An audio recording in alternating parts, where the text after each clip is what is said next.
Hello and welcome to the Championship Playoff Predictions from the On Football Podcast. I'm Craig Savage. With me, as always, is Charlie Betts and Daniel Cody.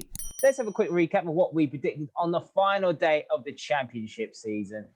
Two perfect scores to round off matchday 46, and that was one for Daniel Cody on QPR winning 3-1 against Luton Town, and Charlie with Watford beating Swansea 2-0. But Charlie Betts wins matchday 46 with 8 points, so Daniel Cody 7 to my 3. So the final table as it stands. In third place was Charlie with 288 points with 38 perfect scores. In second place was Daniel Cody with 317 points with 51 perfect scores.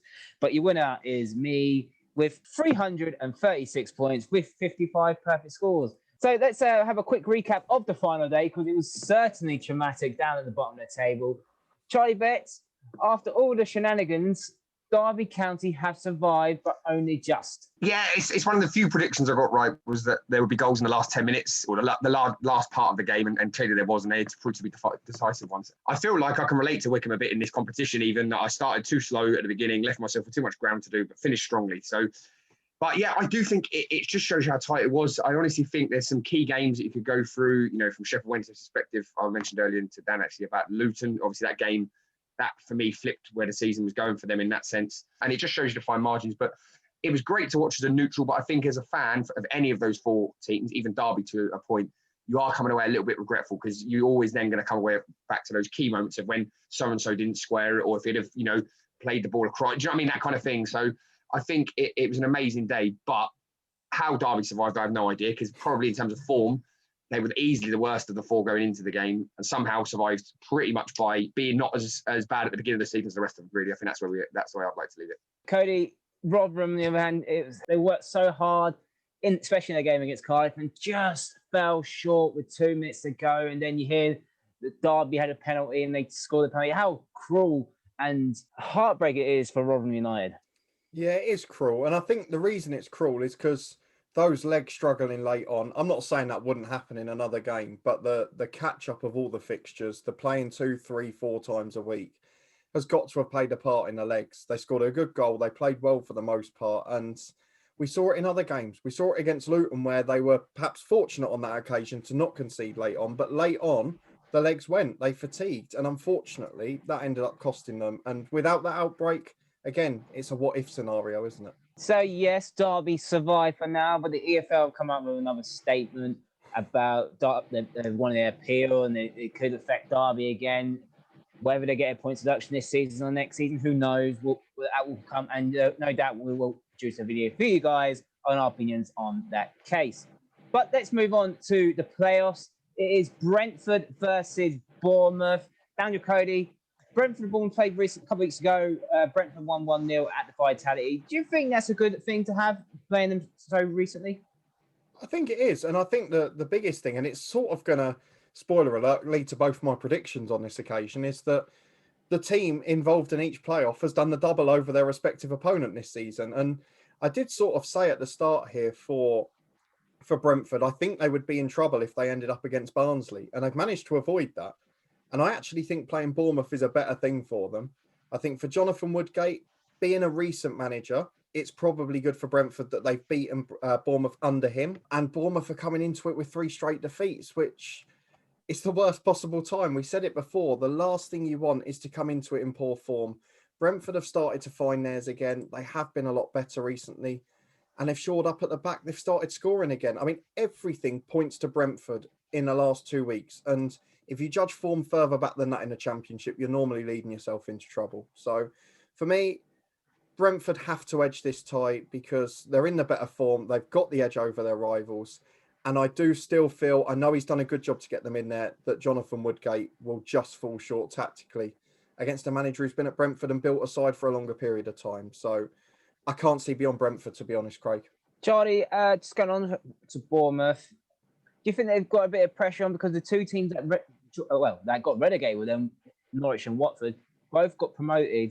How much pressure do you think Bournemouth have of progressing to the final and even getting promoted? Yeah, I think, I completely agree with you, Craig. And I suppose there's an element of pressure, and there's still going to be some players who were in that squad. Players on contracts, you expect a big deal out of them. So For me, yeah, I think of the three, I think all three of us, even in our predictions, probably thought that Bournemouth would fare. I say the worst. Obviously, they're still in the playoffs, but do you know what I mean? Of the three who went down, I think the worry for me is, like Dan mentioned, that their recent form in the last few games is not when you want to be hitting it. And actually, they did turn over some big teams, but a lot of that foundation was against teams in the lower half. And I think that, not that it's a false dawn, I think Woodgate's done a much better job at Bournemouth than what he did at Borough. I think that's obvious to say. My worry for them is that they're playing a Brentford side who have been very good at home in the sense of not losing. They've drawn quite a lot. So for me, I expect a tie. I think if I was Thomas Franks, I think, you're looking at Bournemouth and thinking, actually, that Bournemouth's away form is better. But if you talk about the first fixture, I think that Brentford will probably set up to try and attack them. And I think that's where you then question Jonathan Woodgate as a manager, in the sense that how can he cope with that pressure? He hasn't really been under that. Didn't get that opportunity at Borough because, unfortunately, it didn't quite work out for him. And he's been more successful against teams that have probably been lower down the league, albeit the wins he has picked up against teams in the top half. It's been sort of ground out. And I think they're coming up a team that can probably outwork them in that department, if I'm being brutally honest. Brentford, most of their goals, I think it's like 19% have come in the last 10 minutes. And actually, ironically, Bournemouth, nearly, I think it's like 16, 70% of theirs have come in the last 10 minutes they conceded. I'll be amazed if there's not a late winner in the first leg. And then I think Brentford, who've been draw specialists at home, will probably be able to have enough in the tank to see out a 0-0 or a championship favourite scoreline. And I think Brentford, I agree with Dan, will go through. Let's have a quick prediction from you two. You both kind of lean into Brentford. So starting off with Daniel Cody. Yeah, I'm completely leaning towards Brentford. I think I'm completely in agreement with Charlie as to how it will go. I think Brentford will win by 1 or 2 goals, probably the odd goal on the road, and then we'll go through with a draw in the home leg. Yeah, I think I'm going for an aggregate score of 1-0 to Brentford. So I think they'll probably win 1-0 in the first leg, 0-0 in the second one. And I think that's pretty much been the story of their season, really. Ivan Toney has been bagging for fun, but in the sort of particular second half, they've addressed those defensive issues that they were probably, and Winston Reid might have been a coincidence, but they have got better defensively since he's arrived. So even though he's been on the bench for most of the games. So for me, 1-0 in aggregate to Brentford. I obviously not going to sit on the fence on my opinion. I have to agree with both of you. I think I am leaning towards Brentford. I hope they have learned the lesson from last season. As I said, they did progress to the final. It's getting over the line. And even though I probably feel like last season's team is better than this season's team, in my opinion, but I think they've learned the lessons. I think the players have gained more experience of getting over the line. 87 points in a league campaign is very respectable points total. That would normally send you up. But I think Brentford will win this 3-1 on aggregates. So let's talk about the second tie. It is Barnsley versus Swansea. Cody, Swansea done the double over Barnsley, but do you feel the roles have been reversed? Do you still feel that Barnsley have upper hand over Swansea? I think that Barnsley, probably over the course of the second half of the season, have been the far more threatening side, have been the far more consistent side largely, and they've now probably, in form the second half of the season, got one of the top 3 strikers in the division in Daryl Dike, who was a masterclass for signing. Of course, the first fixture they played, Ishmael was still settling in. He hadn't been there an awful long time, and it's maybe hard to read into that. So everything would point towards Barnsley based on the half a season. However, Craig, it's not the fact that Swansea did the double over Barnsley that's getting me.